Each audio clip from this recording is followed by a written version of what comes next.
Bom dia, amados. Vamos estar começando o culto com a leitura do Salmo 93. O Senhor reina, vestiu-se de majestade vestiu-se o Senhor e armou-se de poder. O mundo está firme e não se abalará. O teu trono está firme desde a antiguidade. Tu existes desde a eternidade. As águas se levantaram, Senhor, as águas levantaram a voz, as águas levantaram seu bramido, mais poderoso do que o estrondo das águas impetuosas, mais poderoso do que as ondas do mar, é o Senhor nas alturas. Os teus mandamentos permanecem firmes e fiéis. A santidade, Senhor, é o ornamento perpétuo da tua casa. Amém. Pai amado, obrigado por essa manhã, obrigado por podermos estar mais uma vez em tua presença, te cultuando. Que o Senhor receba, ó Pai, esse culto com alegria. E, Senhor Deus, que nosso coração esteja conectado com o teu, mais uma vez nessa manhã. Te agradeço e oro no nome de Jesus. Amém, amém. Vamos estar adorando o Senhor.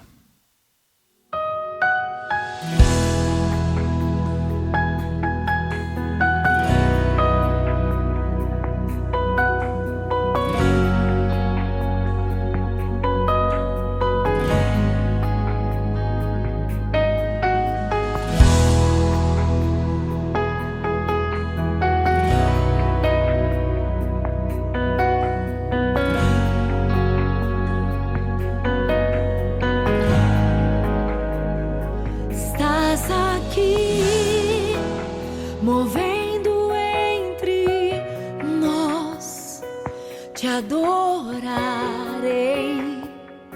te adorarei. Estás aqui, mudando destinos, te adorarei, te adorarei. Estás aqui, operando milagres, te adorarei, te adorarei. Estás aqui, transformando nossas vidas, te adorarei, te adorarei.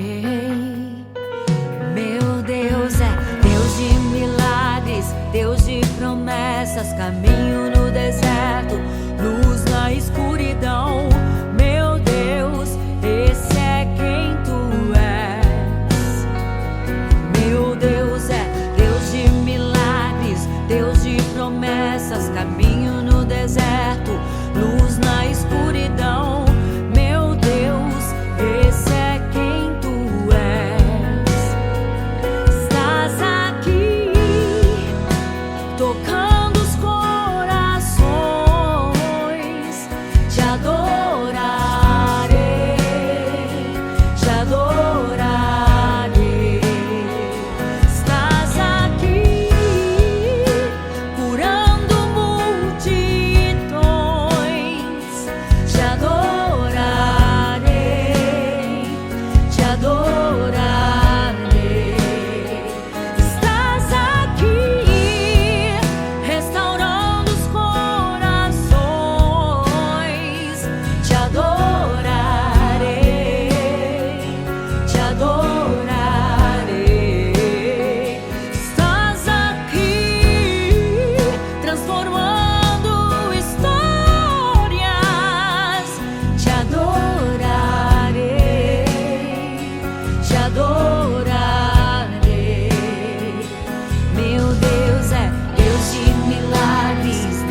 Jesus, enxuga as lágrimas, restaura os corações.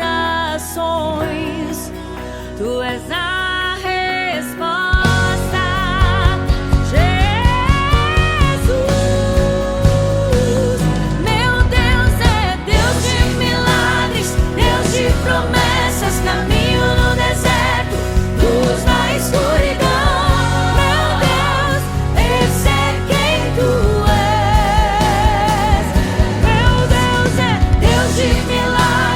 Deus de promessas, caminho no deserto, luz na escuridão.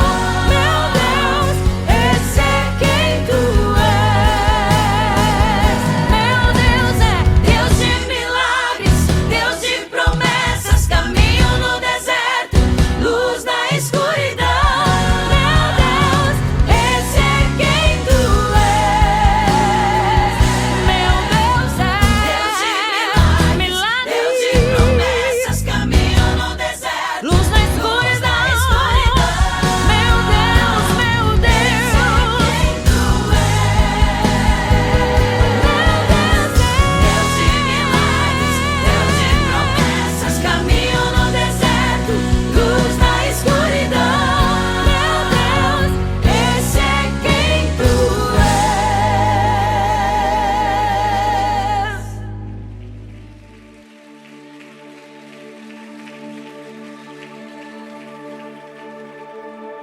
No início eras a palavra,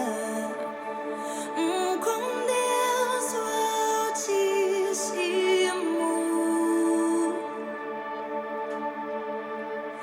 mistério de tua glória, Cristo em ti se revelou. Oh, quão lindo esse nome é! Oh, quão lindo esse nome é, o nome de Jesus, meu Rei. Oh, quão lindo esse nome é, maior que tudo ele é. Oh, quão lindo esse nome é, o nome de Jesus.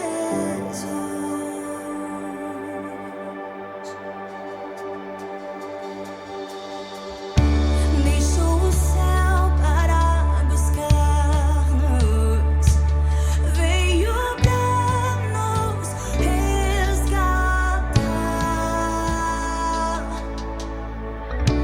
Amor maior que o meu pecado, nada vai nos separar. Oh, quão maravilhoso é! Oh, quão maravilhoso é o nome de Jesus, meu Rei. Oh, quão maravilhoso é, maior que tudo ele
Está lendo a palavra que fica em Mateus capítulo 15, versículos 21 ao 28.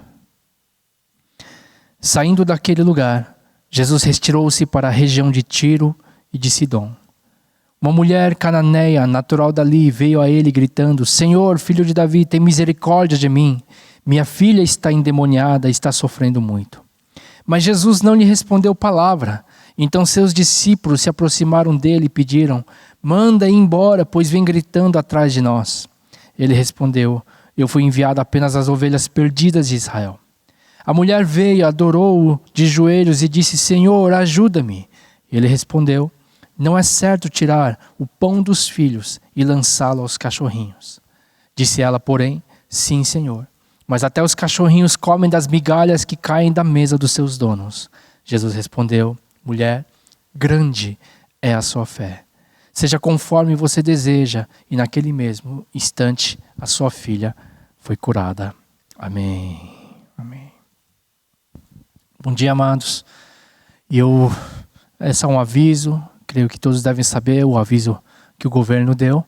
Na semana que vem nós vamos estar voltando aos cultos presenciais, mas há sempre aquela orientação.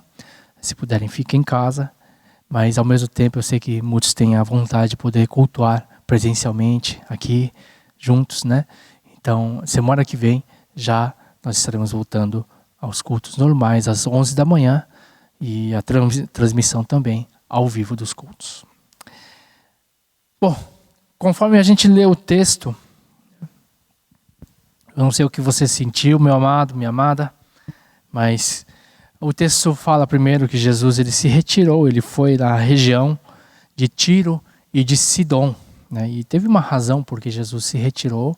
Muitos estavam procurando ele para cura, muitos estavam procurando para libertação, muitos estavam procurando ele para receber o ensino dele. Porém, ele resolveu se retirar para uma região que era um pouquinho fora da rota dos judeus.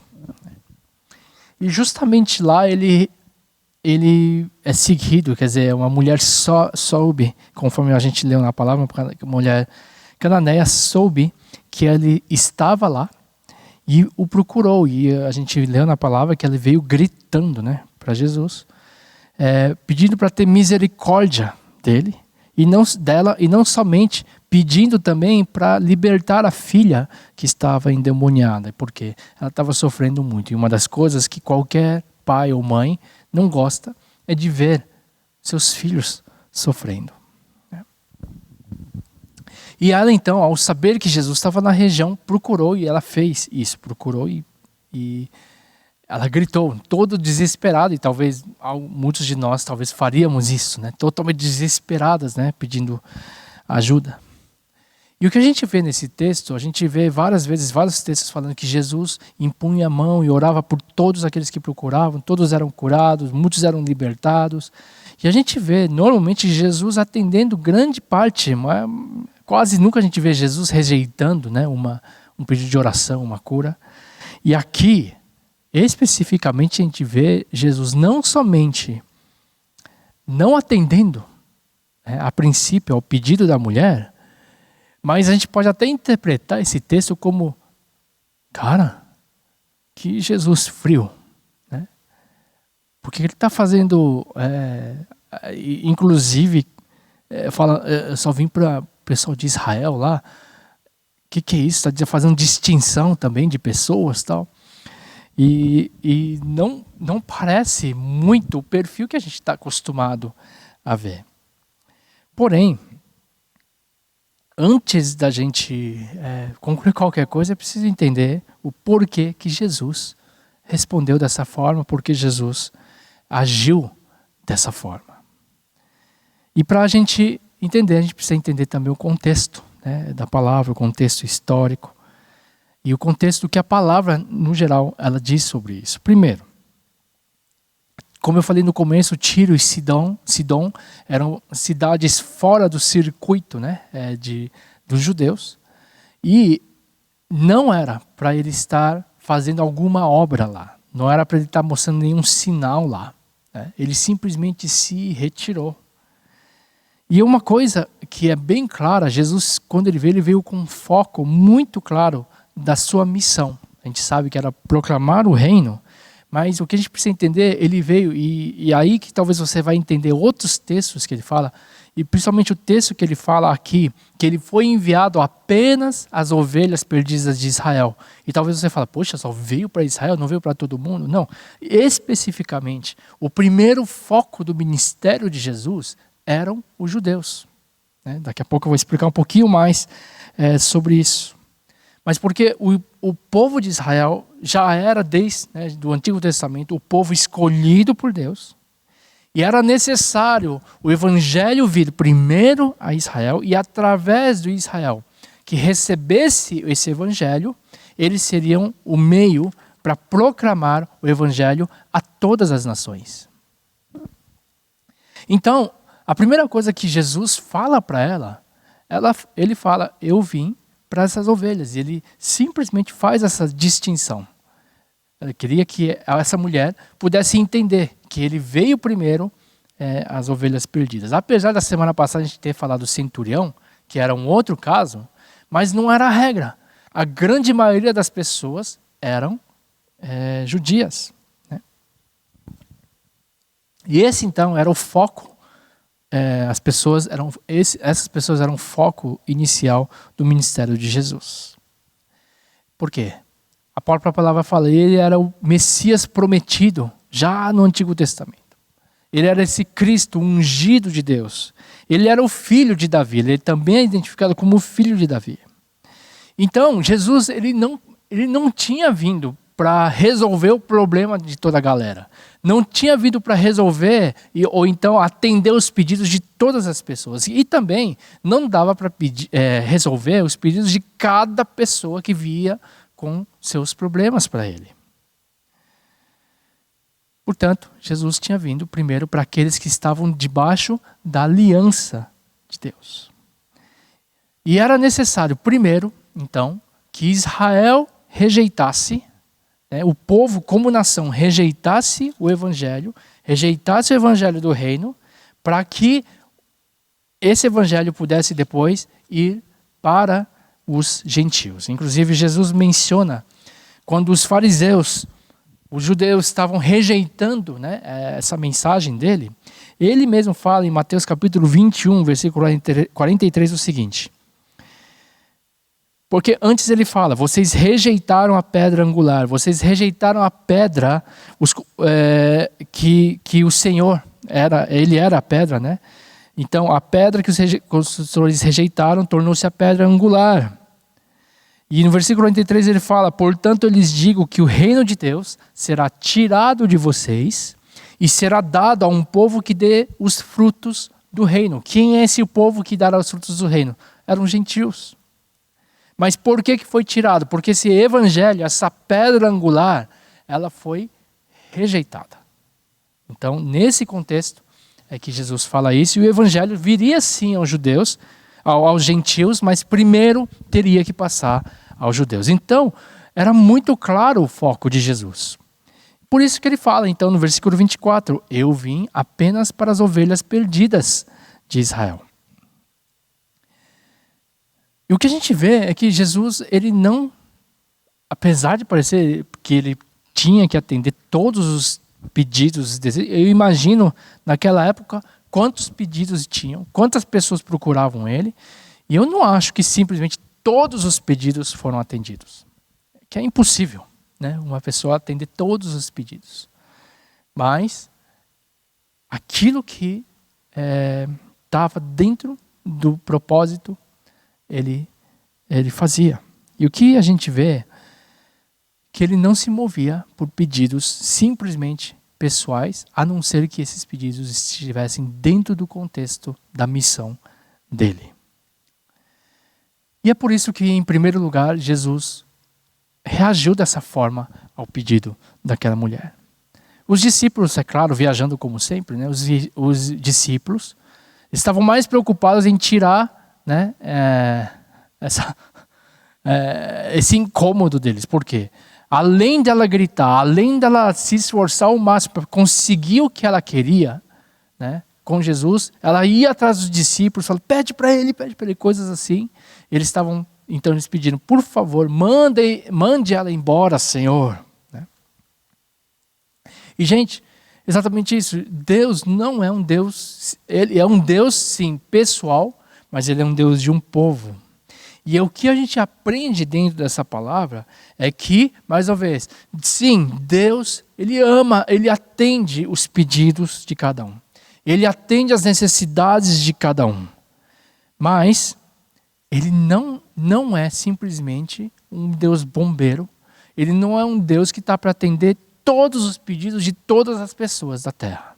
Isso fica bem claro, né, nesse texto. Mas o que a gente precisa enxergar é que, ao contrário, não simplesmente a gente ficar pedindo aquelas coisas, o que a gente quer para Deus, mas entender aonde está a vontade de Deus e se juntar à vontade dele. E poder descobrir a vontade, poder se mover dentro da vontade de Deus. É claro que aquela mulher não sabia muito sobre o chamado de Jesus. Né? Por que Jesus tinha vindo? É claro, ela veio resolver um problema que ela tinha. E era um problema grande, né? A filha endemoniada. Da mesma forma, talvez a gente vai a Jesus com desespero. A gente vai e a gente muitas vezes só vai enxergar os nossos problemas, os meus problemas, aquilo que eu quero. E às vezes a gente vai se encontrar em situações assim como dessa mulher. Mas mesmo assim, mesmo no meio de toda essa dificuldade, mesmo no meio de todos os problemas, tem sim como achar a vontade de Deus. Tem sim como a gente poder descobrir a vontade de Deus. O que Deus, por exemplo, está querendo falar através de toda essa situação. Para onde Ele está apontando. Para onde a nossa vida está indo. Então a crise também é uma oportunidade de descobrir e fazer a vontade de Deus. Quantas vezes a crise, quantas vezes as coisas vêm e quebram muito dos nossos paradigmas. Quebram muito do nosso orgulho e faz nos olhar melhor a própria situação. E da mesma forma, quando a gente descobre a vontade de Deus, quando a gente vê o propósito de Deus no meio de todas as nossas dificuldades, nós passamos a enxergar melhor todos os problemas e dificuldades também. E eu quero te encorajar a fazer isso. A olhar, a realmente discernir a vontade de Deus em meio a todas as dificuldades que a gente tem passado. Amém? Mas ao continuar o texto, a gente vê que essa mulher, né, ela gritando, ela berrando, tentando fazer do jeito dela, né, ela não conseguiu o que ela queria. Né, ela vai então, se ajoelha. E a palavra de Deus fala que ela se ajoelha e ora, e adora o Senhor. E não somente faz isso, quando ela faz isso, ela pede ajuda. Senhor, por favor, me ajuda. Tem como negar uma coisa dessa? Mas Jesus negou. A gente olha a resposta de Jesus e fala, rapaz, o que Jesus está fazendo? E já, imagina os discípulos olhar e falar assim, eita, o que está acontecendo aqui? O que Jesus estava fazendo aqui? O que Jesus responde para aquela mulher? Ele fala o quê? Que não é certo tirar o pão dos filhos e lançá-lo aos cachorrinhos. E alguns vão falar, ei, está chamando ela de cachorro? Que coisa feia, o que Jesus está fazendo? E para, de novo, entender esse texto, algo que a gente precisa entender. Primeiro, aquela hora eu falei que Jesus tinha vindo primeiro as ovelhas perdidas de Israel. Esse era o primeiro foco do ministério de Jesus. E os israelitas, os judeus, eles eram os filhos da aliança. Eles se autodenominavam o quê? Filhos de Abraão, filhos de Isaac, filhos de Jacó, que era Israel, e também filhos de Davi. São todos descendentes de Davi, os judeus principalmente, né? Que estavam da tribo, né? Que originou a nação de Judá. E eles então se consideravam como filhos. Nós somos filhos de Deus, certo? Então, quando Jesus fala dar pão aos filhos, estava se referindo aos judeus.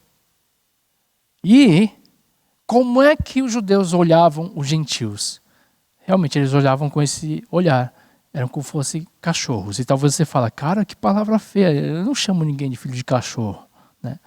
Mas não era um termo que era algo que era insultante, mas era um termo que eles usavam para denominar que eles eram um povo separado e aqueles não eram um povo separado, eram um povo impuro, porque eles eram considerados impuros, porque os cachorros, eles comiam coisas impuras. Os cachorros vão no lixo, comem as coisas assim.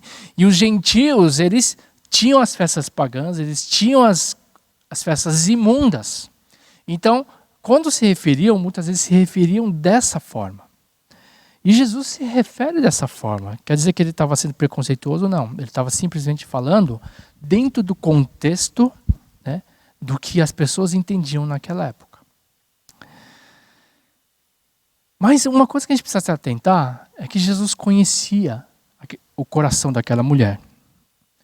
Ela era uma mulher cananeia, de que veio de Canaã. Só que no texto em Marcos mostra que ela era grega, de origem grega fenícia. Então ela tinha também uma ascendência que se considerava superior aos judeus. E também, historicamente, Canaã foi inimiga do povo de Israel. Então, quando você vê esse contexto histórico, quando você vê, talvez, de onde essa mulher veio, ela provavelmente veio de um contexto que, por quê? O próprio Império Grego, ele veio a dominar, né, antes de Roma, ele veio a dominar também Judá, no tempo do Império Grego, depois veio Roma. Então, culturalmente, eles também se achavam superiores a outras nações. A gente não tem muitas informações a mais sobre isso, a gente sabe do contexto cultural de onde essa mulher pudesse ter vindo, mas, obviamente, ela não ia se curvar, né, dessa forma a uma pessoa que ela se considerava superior. E quando a gente vê essa mulher, ela veio a um ponto de desespero de finalmente reconhecer Jesus. Apesar de não entender exatamente quem era Jesus, ela veio, se curva e adora, porque reconhece em Jesus alguém em que ela pudesse colocar toda a esperança dela. Ela se curva, ela se prosquineu. A palavra usada para adorar é prosquineu, é uma submissão absoluta. E Jesus responde daquela forma e pensa. Pensa para uma pessoa que precisa largar todo o seu orgulho, precisa deixar seu orgulho de lado e engolir, né, o seu orgulho. Né? E a gente pensa como essa pessoa responderia a uma afirmação dessas de Jesus. E Jesus estava vendo o quanto aquela mulher simplesmente queria resolver simplesmente o problema dela. E a resposta e a atitude dela iam mostrar como ela viria a Jesus. E a gente vê no versículo 27 a resposta dela. E a resposta dela é impressionante. Tanto que impressiona Jesus. Versículo 27 fala, sim, Senhor, mas até os cachorrinhos comem das migalhas que caem da mesa dos seus donos. Uau! O que essa mulher estava fazendo? Essa mulher, no meio de toda a dificuldade, ela não somente viu Jesus como a esperança máxima da vida dela, não somente confiou em Jesus para que Jesus era o único capaz de resolver o problema dela, e que a parte de Jesus ninguém mais seria capaz de resolver o problema que ela tinha, mas muito mais que isso, ela reconheceu algo que os judeus não reconheceram. Ela reconheceu o quê? Que Jesus era o único que poderia estender misericórdia sobre a vida dela. Ela pediu misericórdia. Ela chegou ao ponto de realmente se humilhar e pedir e clamar pela misericórdia de Deus, a misericórdia de Jesus, quando ela dá essa resposta. O que ela estava mostrando? Ela falou assim, ela viu, ela reconhece que a herança que ela tinha era menor do que os israelitas receberam, do que os judeus tinham. Ela viu que ela não estava debaixo da aliança que os judeus estavam. E ela via que também não merecia estar debaixo dessa aliança. E aí ela pede, se pelo menos der uma migalha dessa aliança, uma migalha disso que vocês têm, isso vai me satisfazer.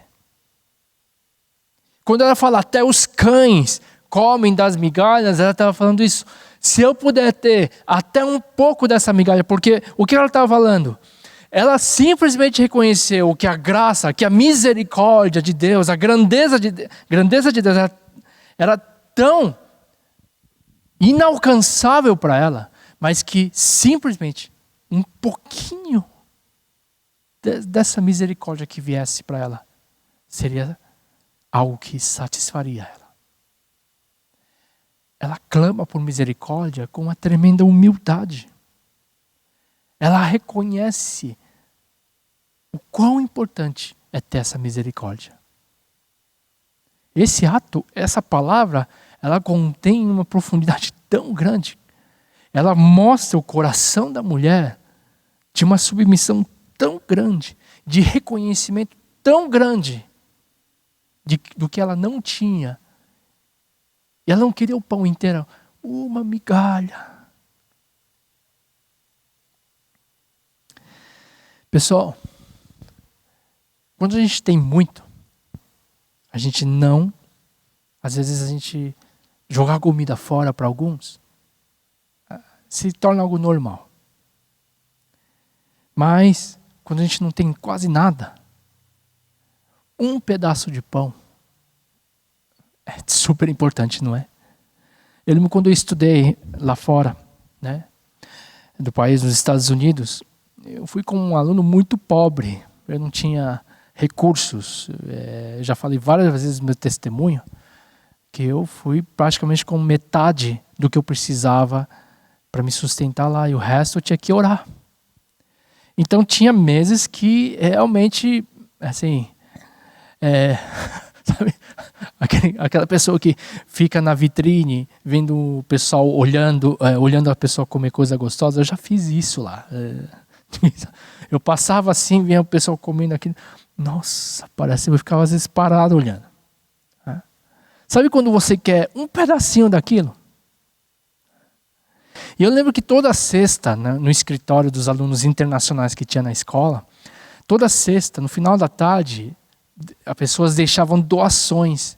Eu ficava esperando a sexta chegar para eu poder pegar comida, né? E quando via pão, e deixa eu falar, o pão era duro. Era duro. Mas, cara, como eu esperava esse pão e uma sopinha, às vezes que eles botavam sopinha em lata, que fazia mal pra caramba pra saúde, mas como esperava, porque era um gostinho a mais para botar e molhar o pão e comer. Como isso era precioso. E como você começa a dar importância a coisas que você não enxergava antes. E sabe, o que aquela mulher finalmente reconheceu? Que ela viu a fartura da graça, a fartura da bênção que era ser parte do povo de Deus. E ela viu em Jesus esse rei que estava vindo como Messias, porque ela mesma no texto ela reconhece filho de Davi. Ela reconhece Jesus como descendente de Davi, como rei. E quando ela olha Jesus, ela fala, se eu pudesse ter isso. E quando ela clama isso, ela está falando o quanto ela valoriza aquilo que ela não tinha. A fartura que ela queria ter. E sabe, no mundo a gente vê pessoas que quando experimentam um pouquinho daquilo que nós estamos acostumados.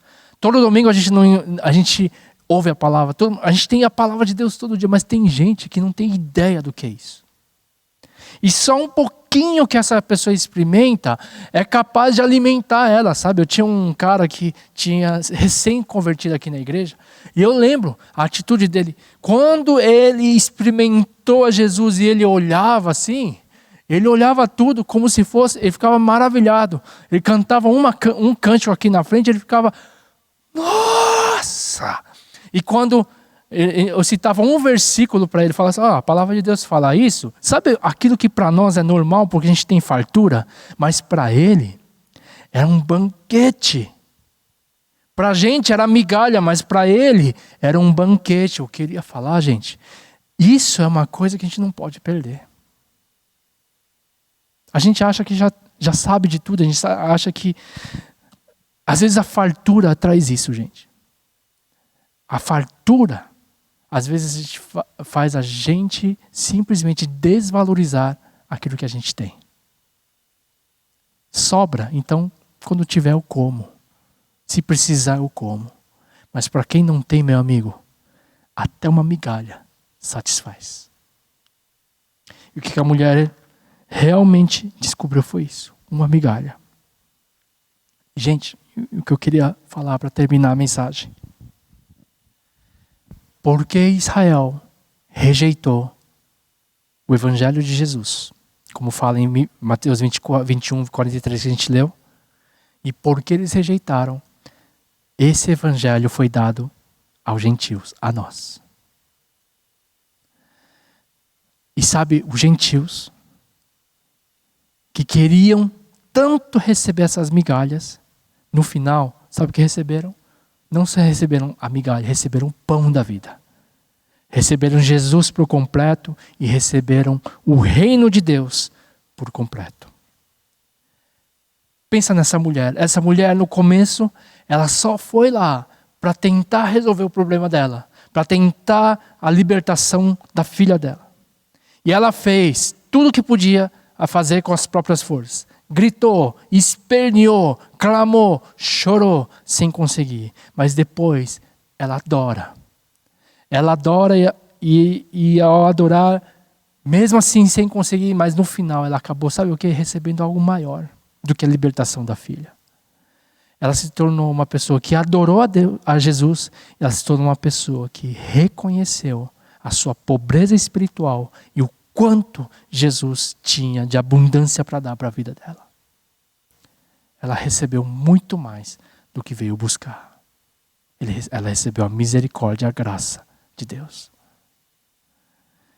A palavra cura, eu vou falar isso mais para frente, no grego, é sozo. E sozo, na palavra sozo, está implícito três significados. Cura, libertação e salvação. Aquela menina foi salva. Ela recebeu sozo. Essa mulher, igualmente, a fé dela curou, a fé dela salvou.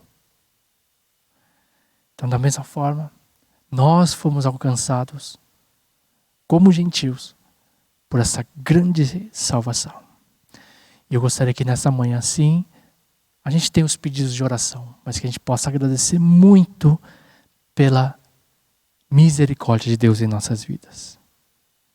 Assim como aquela mulher, assim como os gentios, nós éramos como esses cachorrinhos, né, que clamavam por essa migalha, mas no final a gente recebeu o reino dos céus, a abundância da vida de Jesus em nós. Portanto, ao orar nessa manhã, a gente possa estar orando, falando, assim como eu falei no começo, Senhor, viemos com os nossos pedidos, mas dentro de tudo isso, nós possamos achar e discernir aonde está a sua vontade. Sim, nós temos nossos problemas, nós temos nossos pedidos, mas também nós queremos, ó Pai, saber aonde está sempre a tua vontade em tudo aquilo que a gente tem passado e seguir a tua direção. E, Senhor Deus, que nós possamos sempre agradecer por essa grande misericórdia que foi derramada em nossas vidas. Amém? Vamos orar. Pai querido, nós te agradecemos, ó Pai, por mais uma manhã que podemos te cultuar. Senhor, aquela mulher foi buscar libertação da filha, mas ela saiu com muito mais. Ela saiu reconhecendo quem Jesus era. Ela saiu reconhecendo do que ela precisava. Ela precisava da misericórdia. Misericórdia do Senhor. E Senhor Deus, nós nessa manhã, nós apesar de termos todos os nossos pedidos, nós também reconhecemos que sem Ti nós não somos nada. E nós somos dependentes da Tua misericórdia em nossas vidas, ó Pai. Pai, recebe, ó Pai, as nossas vidas. Obrigado, ó Pai, por ser esse Deus que estendeu a manha misericórdia sobre nós. E, Senhor Deus, acende mais uma vez a nossa sede por Ti, ó Pai. Senhor Deus, às vezes a gente fica tão abastado, tão cheio das nossas coisas, tão fartos, ó Pai, porque a gente sempre tem tanta coisa para ouvir, tanta coisa da palavra de Deus, e às vezes a gente não dá valor, ó Pai. Mas, Senhor Deus, que possamos sempre ter essa atitude dessa mulher. Nem que for uma migalha, ó Pai. Que tenhamos a humildade de buscar migalhas nesse sentido, ó Pai. Não de querer somente migalhas da palavra, mas a atitude humilde de qualquer coisa que o Senhor derrame, nós sejamos sempre gratos, cheios de gratidão em nossa vida. Abençoa, Pai, a cada vida que está ouvindo essa palavra, Pai. Muito obrigado. Nós agradecemos e oramos no nome de Jesus. Amém. Que a graça do nosso Senhor Jesus Cristo, o amor de Deus Pai e a comunhão do Espírito Santo de Deus esteja sobre cada vida, sobre cada família aqui representada, sobre a Tua igreja reunida, de agora para todos sempre. Amém. Tua bondade que me leva a ajoelhar. Estou aqui mais uma vez, onde os anjos temem ir, e só me atrevo a andar pela pureza do Teu sangue. Estou aqui mais uma vez, onde os anjos temem ir, e só me atrevo a andar pela pureza do Teu sangue, na beleza da Tua santa